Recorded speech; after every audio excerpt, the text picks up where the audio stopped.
The famous ancient thinker Saint Augustine once said, "It was pride that changed angels into devils. It is humility that makes man as angels." The pride to be right seems to be turning Western media and political establishment into devils who see China's peaceful rise as a pacing threat. Chinese senior officials' recent visit to the South Pacific, for instance, is seen not just as a threat to Australia, but also to journalism in the region. China is said to be the reason why Japan is turning away from post-World War II pacifism, and Russia's being an independent country is reportedly potentially subordinate itself to China, thus posing a threat to Japan. And the list of such headlines goes on and on.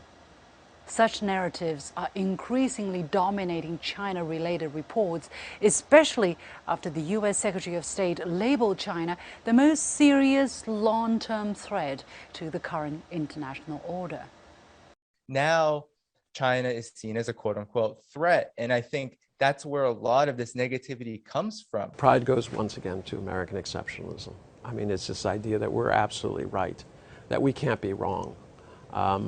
That everything that we do, but the reality is that as we speak, trust in the United States has gone down to an all-time low. They have no faith in their government. They have no faith that things are getting better. Pride is literally killing us. We cannot see beyond our own faults. The opposite of pride is humility, which allows people to be open-minded to new ideas and experiences. Despite the enormous socio-economic progress China has made, it has become politically incorrect in the West to acknowledge China can do something right. You can hear the phrase, "at what cost?" So China's eliminated poverty, but at what cost? China is providing free vegetables to citizens in lockdown to save their lives from COVID, but at what cost? And so you can really see a laziness in the way in which the media are just dutifully following basically a political line which is dictated from the White House.